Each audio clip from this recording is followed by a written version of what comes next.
Nethra tarot அன்பர்களுக்கு வணக்கம். இன்றைய நாள் இனிமையானதாக அமைய வாழ்த்துக்கள். உங்கள் ஆதரவுக்கு ரொம்ப நன்றி. லைக் பண்ணுங்கள், கமெண்ட் பண்ணுங்கள், ஷேர் பண்ணுங்கள், சப்ஸ்கிரைப் பண்ணுங்கள். இது டாரோவை பற்றிய புரிதல் மற்றும் உங்களுக்கான பலன்கள், பொது பலன்கள், தனிப்பட்ட பலன்களுக்கு வாட்ஸ்அப் பண்ணுங்கள். நம்பர் 8056506597. இன்றைக்கி என்ன ரீடிங்னா, நோ கான்டாக்ட் சுச்சுவேஷன் ரீடிங் கேட்டிருந்தீங்க. அது போக நம்ம போன தடவை நோ கான்டாக்ட் சுச்சுவேஷன் 2 வாரத்துக்கு பார்த்துருந்தோம் இல்லையா? 2 வாரத்துக்கு மேலே ஆயிடுச்சு. ஸோ நீங்கள் ஒருத்தர் கூட பழகிட்டுருக்கீங்க, அவங்க கூட பேசுகிறதில்ல இப்போது அப்படின்னா இது உங்களுக்கான ரீடிங். இப்போ அவங்க எந்த சூழ்நிலையில் இருக்காங்கன்னு பார்த்துடலாம். நேரம் இருந்துச்சுன்னா அவங்க இப்போ உங்களை பற்றி என்ன நினைக்கிறாங்க அப்படின்னு கூட பார்த்துடலாம். சரிங்களா?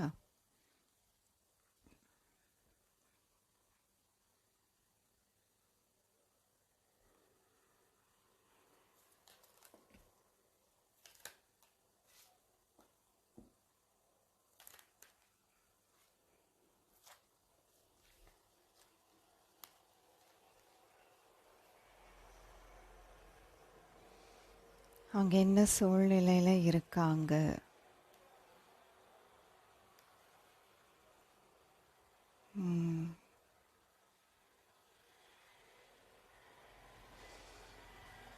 அன்றைக்கி நம்ம பார்த்தப்ப எம்பரர் வந்தாரா என்னன்னு எனக்கு தெரியல. ஆனால் எனக்கு அந்த மாதிரி தோணுது. நம்ம போன தடவை நோ கான்டாக்ட் பார்க்கும்போது எம்பரர் வந்த மாதிரி.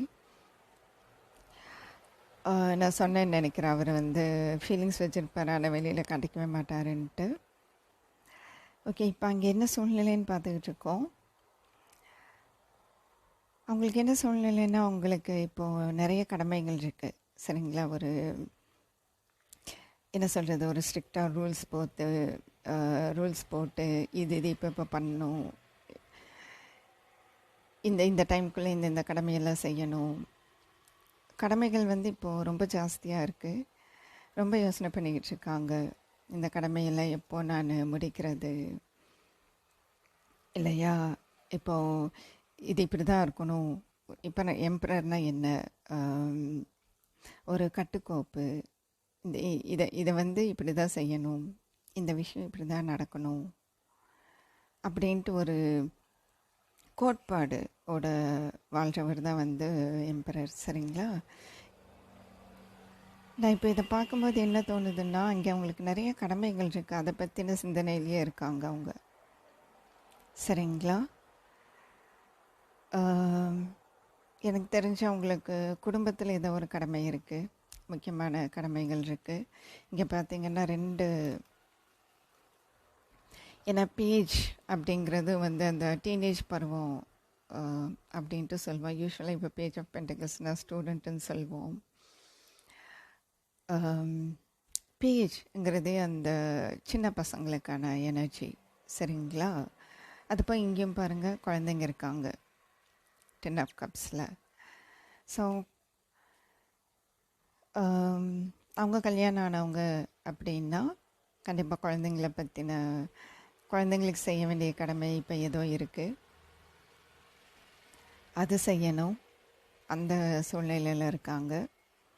இல்லை இப்போது அவங்க கல்யாணம் ஆனவங்கன்னா அவங்க ஒய்ஃபை கூட்டிகிட்டு வெளியில் போகணும், குழந்தைங்கள கூட்டிகிட்டு வெளியில் போகணும், அந்த மாதிரியான சூழ்நிலையில் இருக்காங்க. உங்களை பற்றின சிந்தனையிலிருந்து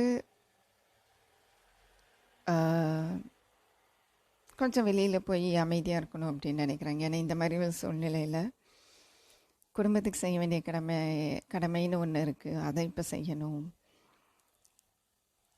சில வேலைங்கள்லாம் இருக்குது, கடமையும். ஏன்னா எம்பரர்னா ரொம்ப முக்கியமாக கடமைன்னு சொல்வோம். இப்போ வேலை செய்கிறது அந்த மாதிரியான 8 ஆஃப் பென்டக்கிள்ஸ், 7 ஆஃப் பென்டக்கிள்ஸ் அந்த மாதிரி வரும். எம்பரர்னா கடமை, அவர் கடமைக்கு கட்டுப்பட்டவர். சரிங்களா? ஸோ ஏதோ கடமை இருக்குது, அதுலேயே அவங்களுக்கு நேரம் சரியாக போய்கிட்டுருக்கு. இந்த குடும்பம் அப்படிங்கிற அந்த சூழ்நிலை, அந்த எண்ணம், அதிலிருந்து அதை தாண்டி உங்களை பற்றி சிந்திக்கணும் அப்படின்னா கொஞ்சம் சிரமமாக இருக்குது அவங்களுக்கு. அதாவது இதுவே கொஞ்சம் என்ன சொல்கிறது, ஒரு அங்கே இருக்க சூழ்நிலை வந்து அந்தளவுக்கு ரொம்ப அமைதியாக இல்லை. சரிங்களா?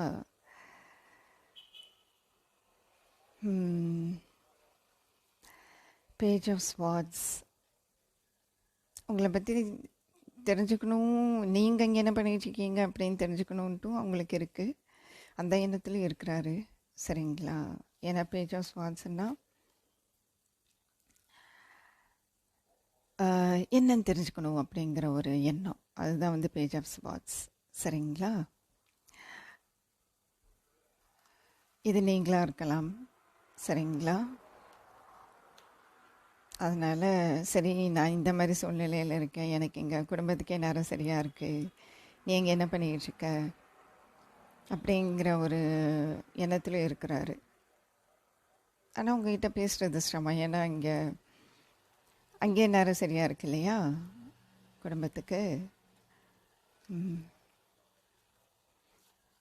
ஆமாம், பேசணுன்ட்ருக்கு. ஏன்னா எஸ்எஃப் ஸ்வாட்ஸ் வந்து கம்யூனிகேஷன் பேசணுன்ட்ருக்கு. நீங்கள் தனியாக இருப்பீங்களோ, நீங்கள் தனியாக இங்கே என்ன பண்ணிகிட்ருக்கீங்க அப்படின்ட்டு. ஆனாலும் இன்னும் ஒன்று தோணுது இதை பார்க்கும்போது. சரிங்களா?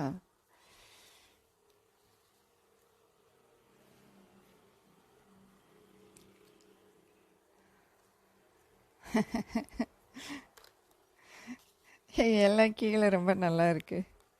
சரிங்களா? ஸ்டார் வேண்டாம். ஸ்டார் இங்கே ஏற்கனவே ஒரு வீடியோவில் எனக்கு ஏஜ் ரெஸ்ட்ரிக்ஷன் அப்படின்னு வந்திருந்தது. அது எந்த வீடியோன்னு எனக்கு தெரில, ஞாபகம் இல்லை. இந்த லவ்வர்ஸ் கார்டை வந்து என்ன சொல்கிறது, சரி இப்படி பண்ணிவிடுவோமா, இப்படி பண்ணிடலாம். ஸ்டார் தெரியுதா? உங்ககிட்ட உங்களுக்கு ஏதோ ஒரு ஆசை இருக்கும், இல்லை அவருக்கு அந்த ஆசையை பற்றியும் நினச்சிட்ருக்காரு. அநேகமாக அது தெரிஞ்சிருக்காதுன்னு நினைக்கிறேன். சரிங்களா? அது வேறு பயமாக இருக்குது எனக்கு, யூடியூபோட அந்த ரெஸ்ட்ரிக்ஷன்ஸ். இப்படியே இருக்கட்டுமே, எதுக்கு வம்பு இல்லையா? யாரும் குழந்தைங்க எங்கள் சேனல் பார்க்கலன்னு எனக்கு தெரியும். நான் நாட் மேட் ஃபார் கிட்ஸ் தான் கொடுத்துருக்கேன். ஸோ அதாவது ஒரு குடும்பத்து கூட இருந்தாலும் தனியாகவே இருக்கிற மாதிரி தான் இருக்குது. சரிங்களா? இங்கே பாருங்கள், கரெக்டாக இது கீழே இங்கே வருது. நான் இப்படி தான் எடுத்து வச்சேன். ஓகே, எப்படி வேணாலும் வச்சுக்குவோம். சரிங்களா?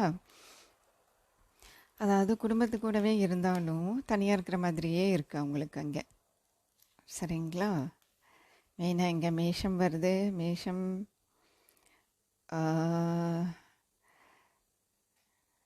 மீனம்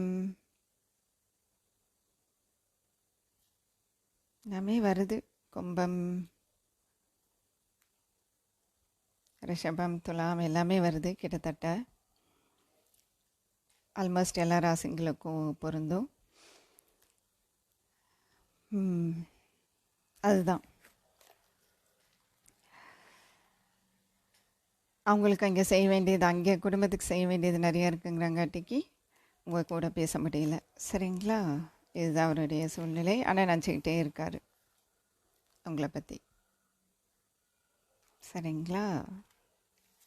ஓகே, அன்பெல்லாம் இருக்குது, அன்பை காட்டணுன்ட்டும் இருக்குது. ஆனால் காட்ட முடியல. காடு கீழே விழுந்துருச்சு.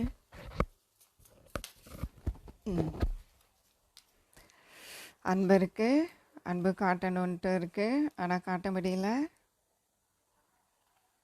அதனால் உங்களை பற்றி நினச்சிக்கிட்டே இருக்கார், பேசணுன்னு நினைக்கிறாரு. ஓகேங்களா? ரொம்ப அழகாக இருக்கா? நான் எப்படி பண்ணிகிட்ருக்கேன் பாருங்க. எல்லாமே வந்துருச்சா? எல்லாமே தெரியுதா? ஏன்னா இதில் கொஞ்சம் இது இப்படி அரேஞ்ச் பண்ணுறதுல கொஞ்சம் வீக்கு.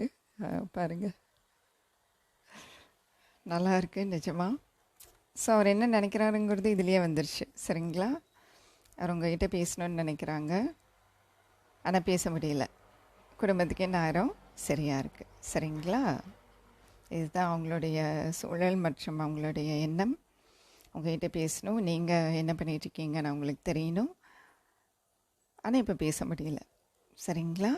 சரி, போக போக எப்படி போகுதுன்னு பார்ப்போம். இன்னொரு 2 வாரம் கழிச்சு பார்ப்போம். ஏன்னா எனக்கு தெரிஞ்சு நான் நோ கான்டாக்ட் சிச்சுவேஷன் 2 வாரத்துக்கு ஒரு தடவை போடுவேன்னு நினைக்கிறேன். வாரம் வாரம் போடணுன்னாலும் சொல்லுங்கள்.